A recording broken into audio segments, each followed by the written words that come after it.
Yes, my name is Peter 𝗏𝗏𝗀, Member of Parliament for 𝐷𝐀𝐈� constituency in West Pokot County and the Chair for Regional Development Committee in the National Assembly. I am with my colleagues here, and we are here to make a statement regarding the floods. As a committee, we oversight disaster risk in this country.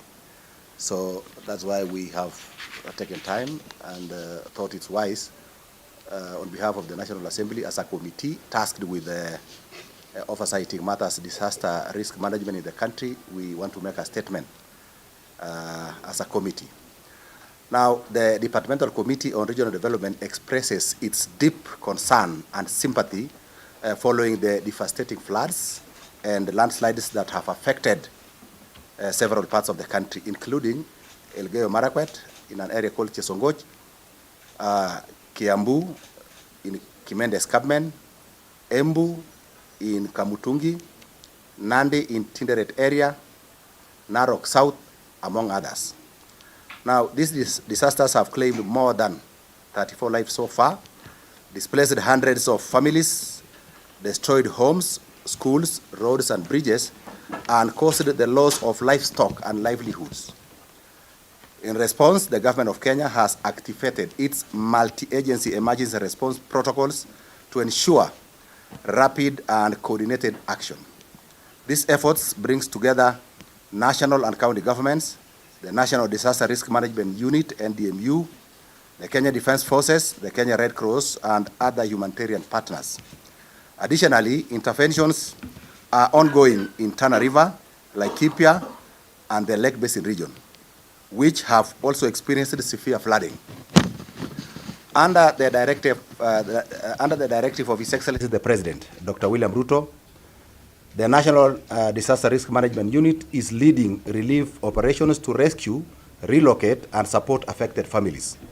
We urge all citizens to remain vigilant and observe the following safety measures. Avoid crossing flooded roads, rivers, and bridges. Move away from steep slopes and low-lying areas vulnerable to landslides and flash floods. Cooperate with evacuation and emergency teams. Follow official updates from the Kenya Meteorological Department, the Ministry of Interior, and the county disaster units. Report missing persons to local authorities. Avoid spreading unverified information that may cause unnecessary panic. The National Assembly is in the final stages of passing the Disaster Risk Management Bill, which seeks to establish a strong legal and institutional framework for disaster preparedness, response, and recovery. Once enacted, the law will strengthen coordination, resource mobilization, and community resilience, particularly in addressing eliminating related disasters such as floods and landslides. We must also emphasize the importance of avoiding settlement in ecologically fragile zones such as forested hillsides, riparian lands, and flood plains. These areas are highly prone to landslides and flooding and often lack the infrastructure needed for safe habitation. Future land use planning must therefore include hazard mapping, environmental assessments, and community sensitization to reduce risks and protect lives. This tragedy serves as a painful reminder of the urgent need to strengthen our disaster preparedness and eliminate resilient measures. To strengthen our disaster preparedness and climate resilient measures. The committee extends its deepest condolences to all families that have lost loved ones and reaffirm its commitment to providing timely, coordinated, and compassionate support to those affected. We further call upon the international community, private sector, and well-wishers to stand with us in solidarity through donations, technical assistance, and humanitarian support. Together we can and will rebuild stronger, safer, and more resilient communities for the future. Thank you very much. So that's a statement by the Departmental Committee on Regional Development in regard to what is happening in the country now, the disasters that are ongoing. So that's a statement that we have all thought as a committee that we need to make to the country, and we want to pray that those tasked with coordinating support, humanitarian and other technical support, do so timely so that we don't continue losing lives. Thank you very much. My name is Omalo from West TV. Maybe apart from urging the residents of those areas to move away, to have some temporary relocation. Is the government having any plans maybe to have them relocated somewhere temporarily before they come back? Because if someone has no home, no other home, where does he or she go? Do you have any figures of the affected families and the number of deaths, if the number of deaths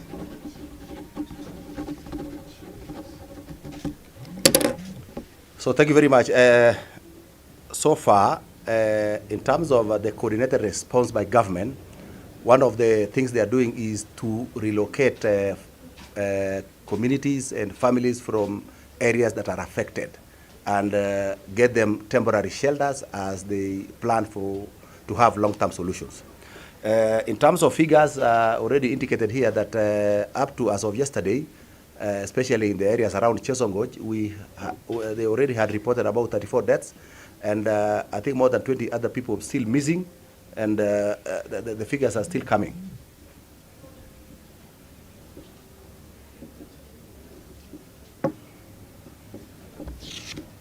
Fine. Yes. My question is about the bill that is on disaster risk management. Where is the bill? At what stage is the bill? When is it likely to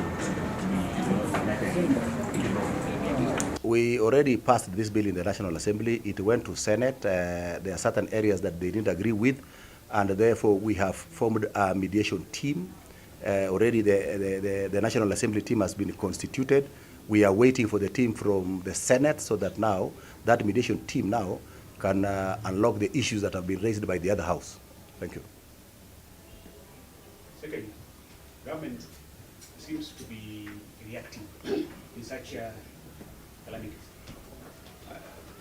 Just a week before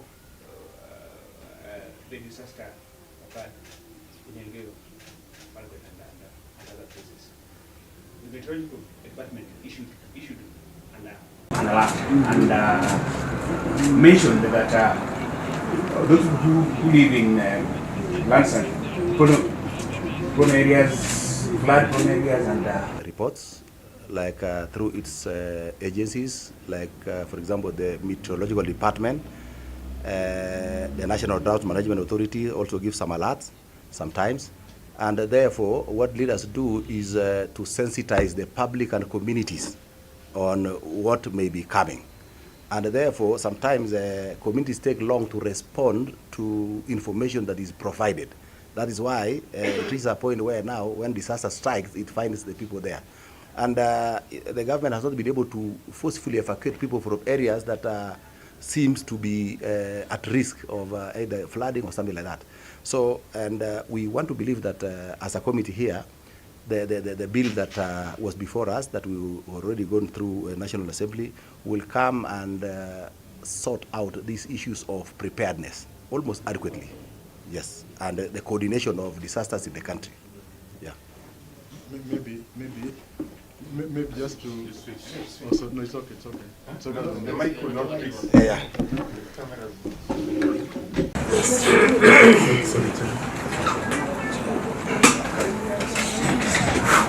Maybe just to add something on what you said about being proactive.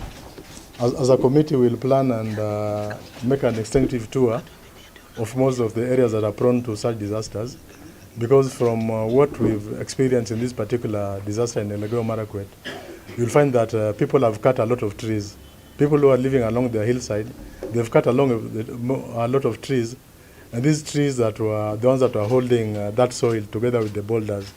So once you cut the trees and you keep on staying in the hillside, that's a disaster in waiting. So we'll consult with the chairman and other committee members.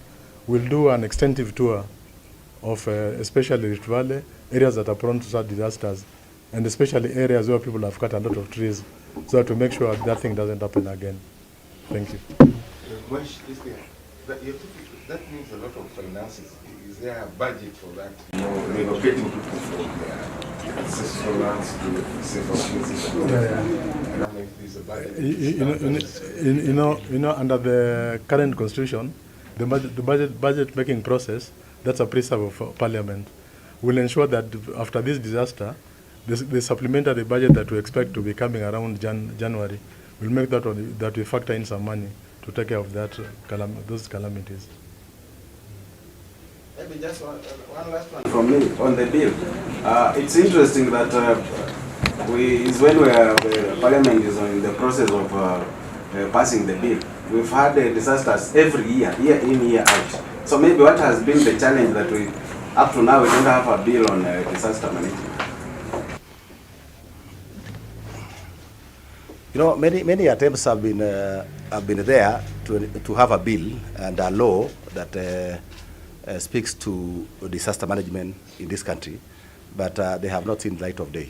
And we have had disasters being coordinated from various arms of government, like the Ministry of Interior, the Red Cross, other actors, the Kenya Defense Forces. So we now thought like I think time is there, because those like now the disaster risk management unit has been there for a long time, and it is not able now to adequately address the issues related to disaster. That's why it was thought that we need to have a law that can bring all these actors together, so that in a way of coordinating them to be able to respond to disasters when they occur. Otherwise, we have had units and we have had departments and we have had, let's say, other arms of government responding to this, but they have not been coordinated before. So this bill will come to do that. Yes. I think my vice chair wants to say something.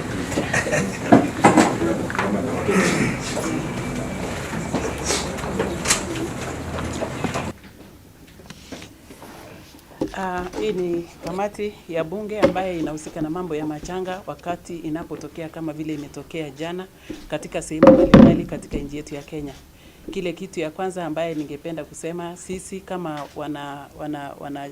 wana kamati ya regional development ni kutoa pole yetu kama kamati, na tunatoa kwa niaba ya wananchi wote wa Kenya kutoa pole kwa hiyo shida ambayo iliwapata kwa mambo ya machanga ya floods ama maji. Ningependa kuchukua nafasi niambie kina mama na wazazi wote na kila mtu, tuangalie mambo ya watoto. Watoto mara nyingi wanapenda michezo na wanaweza kuamua kutembea ovyo ovyo na hawatajua hata wakati iko karibu kunyesha. Kwa hivyo chukueni hatamu ya kuangalia kwamba tumechunga watoto wetu, na sisi kama kina mama tusonge mahali ambaye hatutaweza kuwa affected kwa njia yoyote. Na tunachukua nafasi kusema asante sisi kama kamati kwa serikali yetu ambaye imetoa mkakati haraka kwa upesi, na watendakazi wa serikali wako pale wakiokoa maisha ya watu, kuokoa watu pale, na tunashukuru sana. Tunasema asante. Vile tumekuja kusema hii taarifa itafikia kila mmoja, na kila mmoja awe mwangalifu wakati huu kuna mvua nyingi. Asante.